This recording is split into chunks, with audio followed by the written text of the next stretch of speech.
Normally, I wouldn't have high hopes for a PTZ camera at this end of the price spectrum, but the Obsbot Tail 2 is much more impressive than its size and cost suggest that it should be.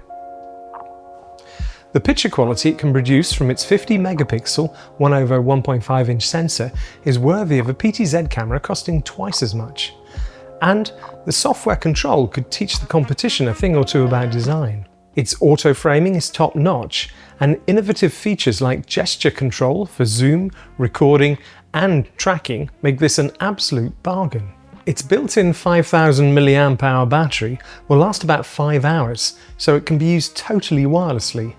Wi-Fi 6 makes this even slicker.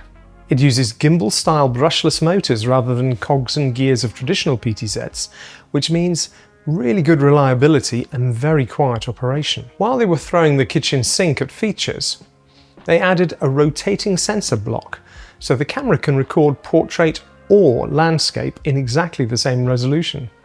This clever trick also allows for some really great stabilization. None of its great features would matter if the image quality was so-so. So, judge for yourself.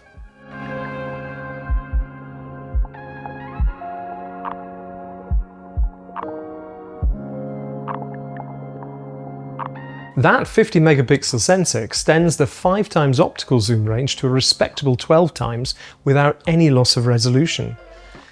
It has phase detection for rock-solid autofocus, and it's unexpectedly decent in low light too. For connectivity, we have USB-C for UVC, connecting to a laptop as a webcam and for power, Ethernet for data, but also you can use PoE, 3GB SDI and UHD 60 through HDMI. Many PTZs costing twice as much can only do UHD at 25 or 30 frames per second through HDMI. The Tail 2 has a micro SD slot and it can record footage in HD or 4K. The HD frame rates are up to 120 frames per second, which could be really useful for sports analysis, especially in conjunction with the auto tracking mode. SRT is standard, and there's a very reasonable license available for NDI HX3. It even has 3D protocol for virtual production. It's not perfect.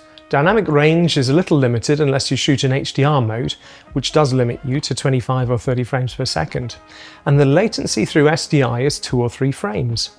But when you consider the cost, you can easily forgive it. For a controller, there's an amazingly affordable remote that will control up to 3 cameras. It looks strangely unfinished, but Obsbot told me it's because they're adding a new product soon which it can attach to. The Obsbot Tail 2 is much better than it should be in every respect, and its diminutive size means it's also very discreet. It may have a bit of a silly name, but it's a cracking PTZ camera.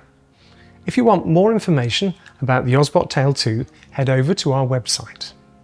Thanks for watching, and I'll see you on the next one.